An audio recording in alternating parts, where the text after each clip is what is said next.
Nama saya Mirza Ghulam Ahmad. Saya tukang cupang yang suka keliling, tapi bedanya nggak pakai sepeda ataupun gerobak. Kita kelilingnya keliling dunia melewati media sosial.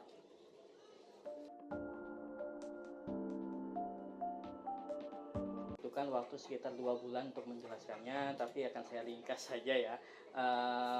Cupang itu sebenarnya cuma ada dua. Yang pertama cupang alam, yang kedua cupang yang sudah dikawin silang.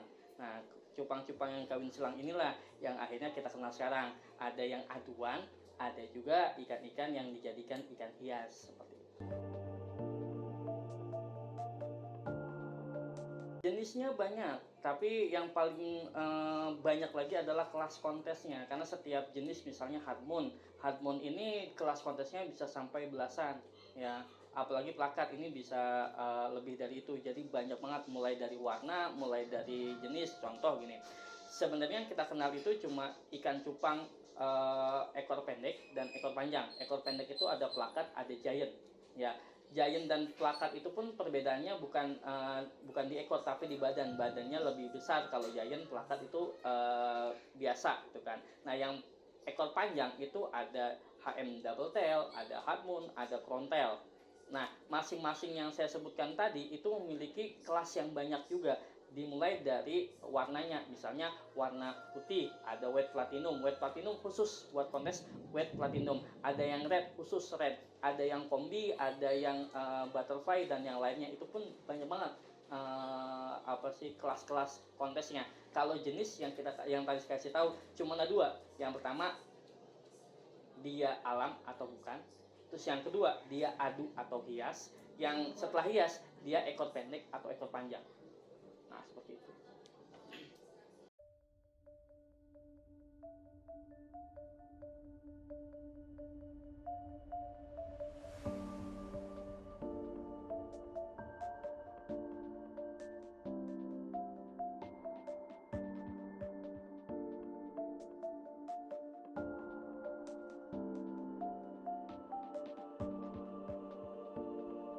Saya Dominikus Ferdinand, biasa dipanggil Domi. Saya lahir 12 Januari 1991. Di sini saya bekerja sebagai wirausaha di bidang ikan cupang.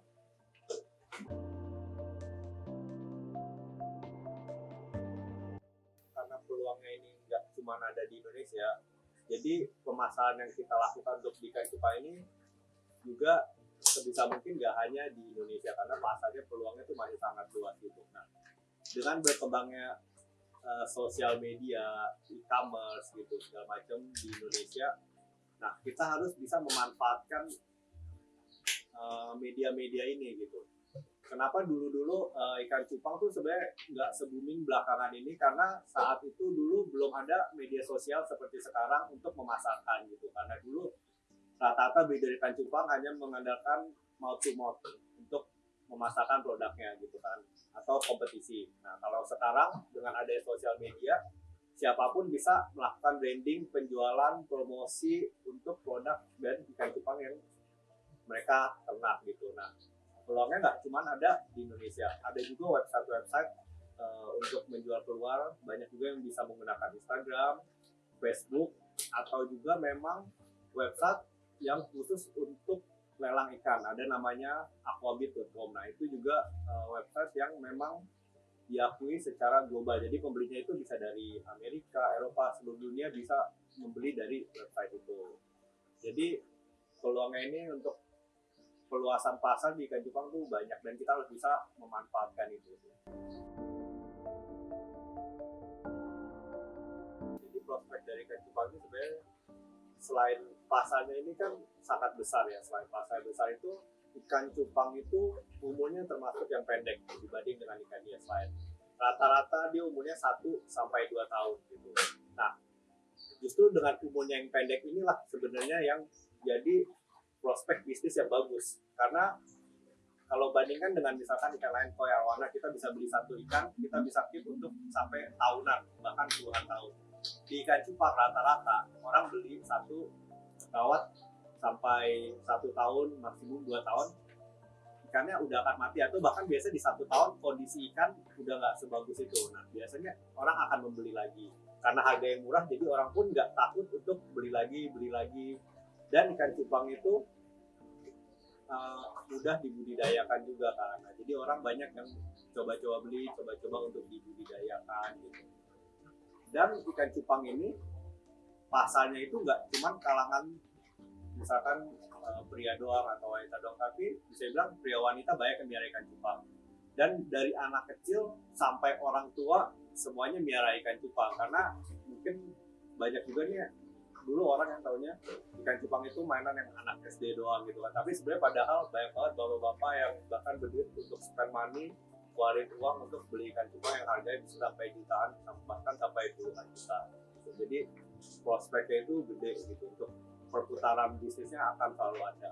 Belum lagi untuk market seperti toko-toko ikan gitu kan. Toko ikan sekecil apapun pasti biasanya ada menjual at least ikan cupang dibanding ikan lain.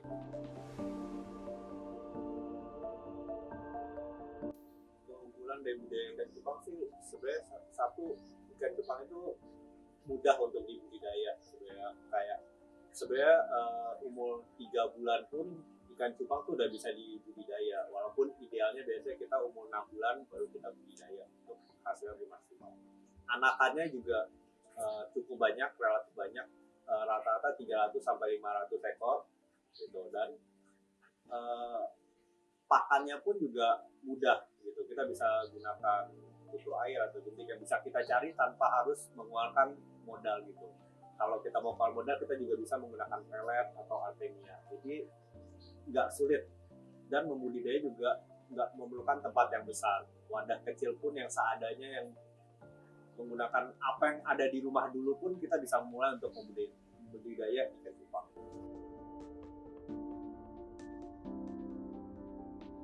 Sebenarnya budidaya ikan cupang ini kan sebenarnya merupakan salah satu bisa dibilang keunggulan yang ada di Indonesia ya.